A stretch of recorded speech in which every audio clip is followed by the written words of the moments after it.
Okay बच्चों, आज start करते हैं हम लोग मैग्नेटिज्म का नेक्स्ट पार्ट। आज के टॉपिक में हम पढ़ेंगे force between two parallel conductor wires, right. और उनकी लेंथ जो है इनफाइनाइट है। तो क्या कंसेप्ट है, कैसे कब अट्रैक्टिव होगा, कब रिपल्सिव होगा, 1 एम्पियर को कैसे डिफाइन किया जाएगा, कुछ न्यूमेरिकल्स प्रॉब्लम, इन सभी पे आज हम बात करेंगे। ठीक है बच्चों, तो टॉपिक है हमारा force between two parallel wires of infinite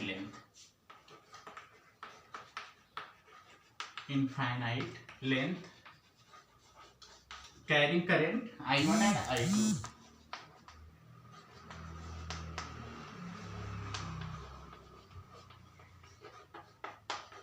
I1 and I2, ठीक है बच्चों। तो अब हमारे पास एक चीज समझो कि दो वायर हैं, वायर 1, अच्छा इनके लेंथ कैसे हैं, इनफाइनाइट लेंथ है, ये इस चीज को ध्यान देना। और ये वायर 2 है, राइट, ये वायर 1 एंड ये वायर 2। इसमें करंट I1 फ्लो कर रहा है और इसमें करंट I2 फ्लो कर रहा है। ठीक है, अब अगर करंट सेम डायरेक्शन में फ्लो कर रहा है तो एक्सपेरिमेंटली ये चीज देखा गया कि इनके बीच जो है अट्रैक्टिव फोर्स लगा। ये वायर का शेप कुछ इस तरह से बन गया, ठीक है। ये पहले ऐसे थे, अट्रैक्ट हो गए, ठीक है, ये खींच गए, एक दूसरे की तरफ खींच गए, ठीक है। तो फोर्स कैसा हुआ, अट्रैक्टिव हुआ, ठीक है। अगर यही बात मान लो यही वायर है, इसमें अब वायर सेम है, इनफाइनाइट लेंथ की ही वायर है, करंट का डायरेक्शन रिवर्स हो गया, ठीक है बच्चों। करंट जो है इसमें I2 फ्लो कर रहा है। तो अगर करंट रिवर्स हो गया तो ये देखा गया कि इनके बीच अब जो है वो कुछ इस तरह से शेप बना रिपल्सिव का, ठीक है। हम ये नहीं कह रहे हैं कि आगे जाके इस तरह से सेम हो, बस समझाने की कोशिश कर रहे हैं कि इनके बीच रिपल्सिव फोर्स लगेगा। तो ये एक चीज याद रखना कि अगर वायर करंट सेम डायरेक्शन में फ्लो कर रहा है तो उनके बीच जो भी फोर्स लगेगा वो अट्रैक्टिव होगा, और अगर करंट अपोजिट डायरेक्शन में फ्लो कर रहा है तो उनके बीच जो भी फोर्स लगेगा वो रिपल्सिव होगा, राइट। तो यहाँ पे जो फोर्स लगेगा वो कैसा होगा, फोर्स का नेचर कैसा होगा, रिपल्सिव। और यहाँ पे जो फोर्स का नेचर होगा वो कैसा होगा, अट्रैक्टिव। ये क्लियर होना चाहिए आपको, ठीक है। अब ये अट्रैक्टिव क्यों होगा, रिपल्सिव क्यों होगा, मैग्नीट्यूड क्या है फोर्स का, अभी आगे पढ़ेंगे, ठीक है बच्चों। इसको आप लिख लो अभी। चलो अब इसे हम रख कर देते हैं।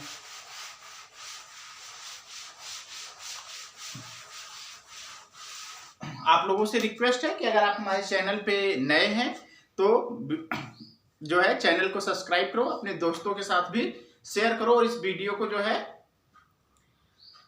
लाइक करो अगर पसंद आ रहा है। तो अब हम बात करेंगे कि यहाँ पे देखो वायर 1 से वायर 2 पे फोर्स क्या होगा। तो फोर्स ऑन लिखते हैं, फोर्स ऑन वायर 2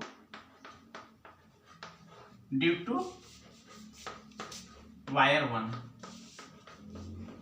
ठीक है। वायर 1 से वायर 2 पे क्या फोर्स आएगा, पहले हम ये चीज समझो कि वायर 2 जो है यहाँ पे मैग्नेटिक, अच्छा इनके बीच की डिस्टेंस को अगर a ले लेते हैं तो इसके द्वारा यहाँ पे मैग्नेटिक फील्ड का क्या होगा, डायरेक्शन नीचे की तरफ, इनसाइड होगा, ठीक है, इनसाइड होगा। तो मतलब कि आप कह सकते हो कि wire 2 placed inside in the magnetic field of wire 1, ठीक है। वायर 2 जो है वो वायर 1 के मैग्नेटिक फील्ड के अंदर है। तो यहाँ पे मैग्नेटिक फील्ड B, इसको B1 लेते हैं क्योंकि वायर 1 से मैग्नेटिक फील्ड प्रोड्यूस हुआ है। इसकी वैल्यू क्या आती है, म्यू0 I1 अपन में 2 पाई A। ये कहाँ से आया, अगर ये आपको नहीं समझ में आया तो आप लास्ट वीडियो देखो, प्लेलिस्ट में जाओ मैग्नेटिज्म के पार्ट में, ठीक है, वहां पे आपको ये समझ में आ जाएगा कि ये कैसे हुआ है, राइट। तो अब हमने आपको ये बताया कि लास्ट वीडियो में कि अगर कोई magnetic field current carrying wire किसी मैग्नेटिक फील्ड के अंदर है तो उसके बीच एक फोर्स लगता है, उस फोर्स की वैल्यू क्या होती है, F = I/B/L sin थीटा। अब I क्या होता है, I उस वायर का करंट होता है जो मैग्नेटिक फील्ड के अंदर होता है। ध्यान देना, मैग्नेटिक फील्ड में होता है। तो मैग्नेटिक फील्ड में वायर 1 है या 2 है, तो वायर 2 है, तो ये I2 हो जाएगा। और मैग्नेटिक फील्ड किसके कौन सा है, वायर 1 से है, तो 1 हो गया। अच्छा, L लेंथ क्या है, क्योंकि ये वायर तो इनफाइनाइट है तो हम इसके कुछ पार्ट L लेंथ के पे ही बात करेंगे, क्योंकि इनफाइनाइट लेंथ है तो इनफाइनाइट लेंथ का हम फोर्स नहीं निकाल सकते हैं, हम इसके कुछ पार्ट पे ही फोर्स निकालेंगे। ठीक है, तो F, अब इसको हम ऐसे लिखें F21 मतलब फोर्स ऑन 2 ड्यू टू 1, इसे लिखेंगे I2, B1 की वैल्यू μ0 I1 अपॉन में 2πAL sin थीटा। ठीक है, अब थीटा = 90 डिग्री, थीटा = 90 डिग्री क्यों, थीटा 90 इसलिए हुआ कि एंगल थीटा जो है वो बी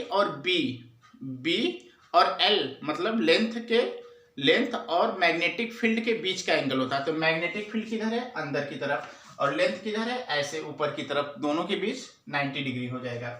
ठीक है, आप ऐसे समझो कि ये चौक ये लेंथ है और ये उंगली जो है ये अंदर की तरफ है और ये चौक ऊपर की तरफ लेंथ हो गया, तो 90 डिग्री। ठीक है, तो F21 = यहां से आ जाएगा μ0 I1 I2 L अपॉन में 2πA। ठीक है, यहां से F21/L निकालें तो आ जाएगा μ0 I1 I2 अपॉन में 2πA। ठीक है बच्चों, अब एक चीज समझो, 2πA शायद आपको दिख रहा है, ओके राइट। ठीक है, अगर ये नहीं दिख रहा तो हम साइड में ही लिख देते हैं फोर्स। ओके, थोड़ा कैमरा सही कर लें, ओके राइट। तो अब देखते हैं F21/L, इसको डिवाइड किए तो ये आ जाएगा μ0 I1 I2 अपॉन में 2πA। अच्छा, इसको डिवाइड किए क्यों है, क्योंकि ये फोर्स पर यूनिट लेंथ, हमें एक ही यूनिट लेंथ में कितना फोर्स है ये पता हो जाएगा, तो हम ये निकाल लेंगे कि जितनी यूनिट लेंथ होगी उससे मल्टीप्लाई कर दे। एक यूनिट का पता है 10 यूनिट का होगा, 10 यूनिट का पूछेगा तो 10 से मल्टीप्लाई कर लेंगे, 50 का पूछा तो 50 से मल्टीप्लाई कर लेंगे, 1000 पूछा तो 1000 से मल्टीप्लाई कर देंगे, राइट। ठीक है, अब एक चीज समझते हैं कि ये, अच्छा सिमिलरली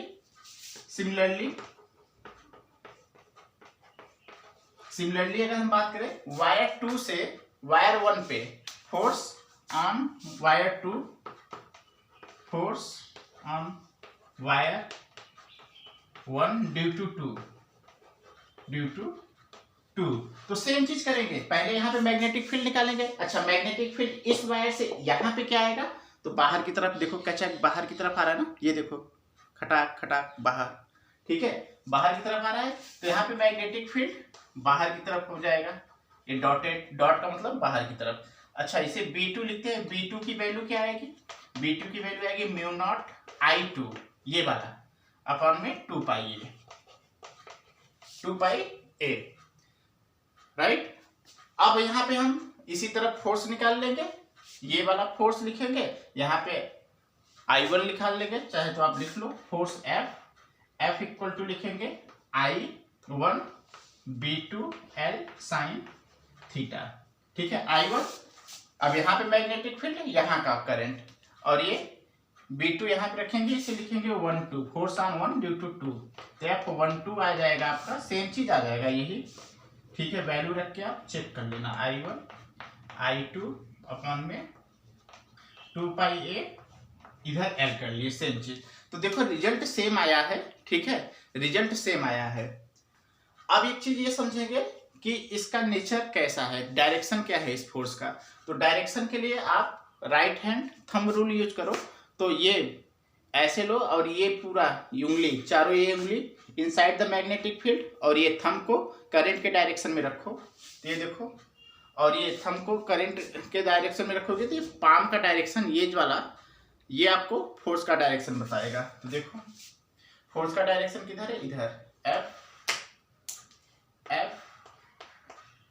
F21। सिमिलरली यहाँ पे देखो ऐसे इधर रखोगे ऊपर की तरफ, पाम का डायरेक्शन इधर की तरफ है, अब तो इधर हो जाएगा।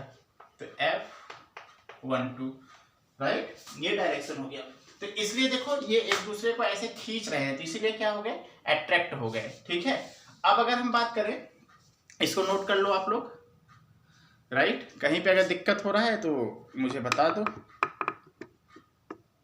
ओके बच्चों, ठीक है।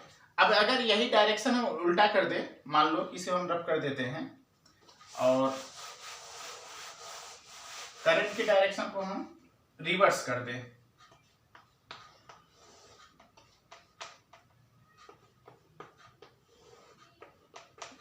इसमें करंट I1 इस तरह, इस तरह, ठीक है। तो अब देखो रिजल्ट में कोई दिक्कत, कोई भी चेंजेस नहीं आएगा, यही सब आएगा, सिर्फ डायरेक्शन ये होगा कि अब इससे देखो मैग्नेटिक फील्ड किधर होगा, इस साइड होगा, ठीक है, अंदर की तरफ यहाँ पे। और अब मैग्नेटिक फील्ड ऐसे है, करंट का डायरेक्शन किधर है, ऐसे।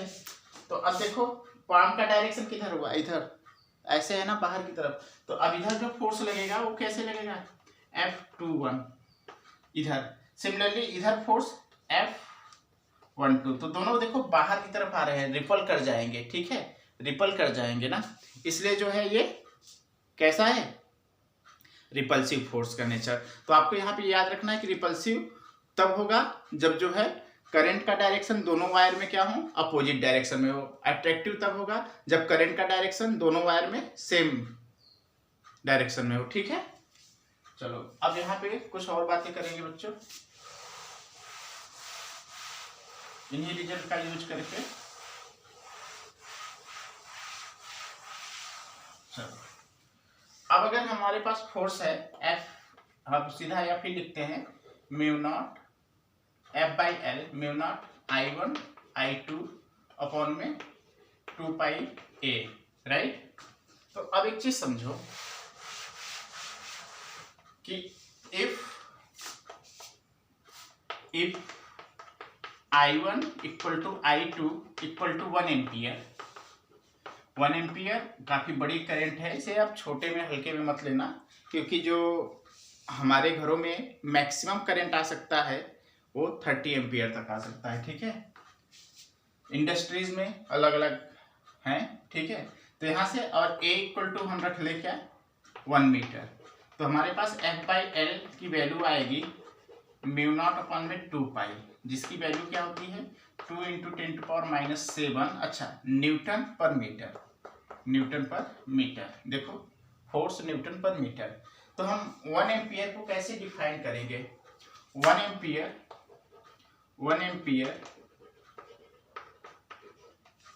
is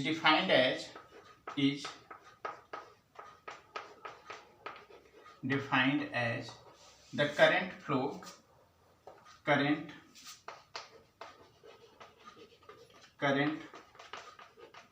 between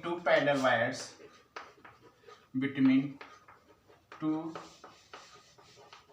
parallel wires kept at a distance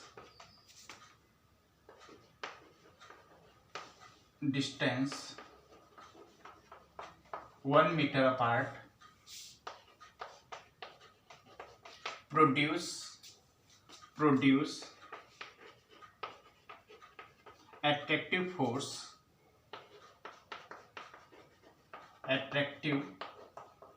force between them is 2 × 10⁻⁷ Newton पर मीटर।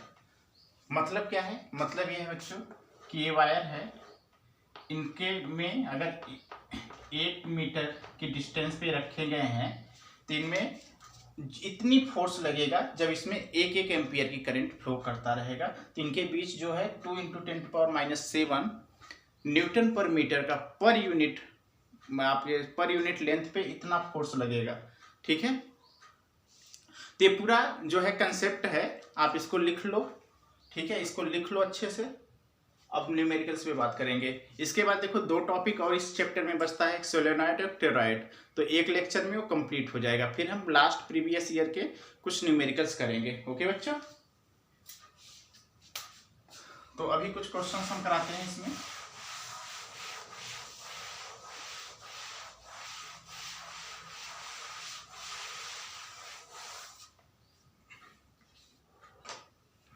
सपोज वायर 1, ये 3 वायर है हमारे पास, ए, बी और सी। इसमें करंट 3 एम्पियर फ्लो कर रहा है, इसमें भी 3 एम्पियर फ्लो कर रहा है, और इसमें डायरेक्शन हमने 3 एम्पियर, और ये सेम 1 मीटर की दूरी पे है। हम आपसे पूछें कि find the net force, find the net force, find the net force on B,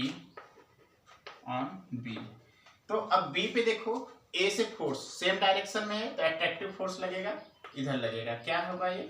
F B A, force on B due to A. अच्छा, ये अपोजिट डायरेक्शन में है तो रिपल्सिव फोर्स ऐसे लगेगा, एफ बी सी। तो एफ नेट क्या आएगा? एफ नेट आएगा बच्चों, एफ नेट आएगा एफ बी ए प्लस के एफ बी सी। ठीक है, ओके बच्चों। तो अब आगे की अगर हम बात यहाँ पे करें,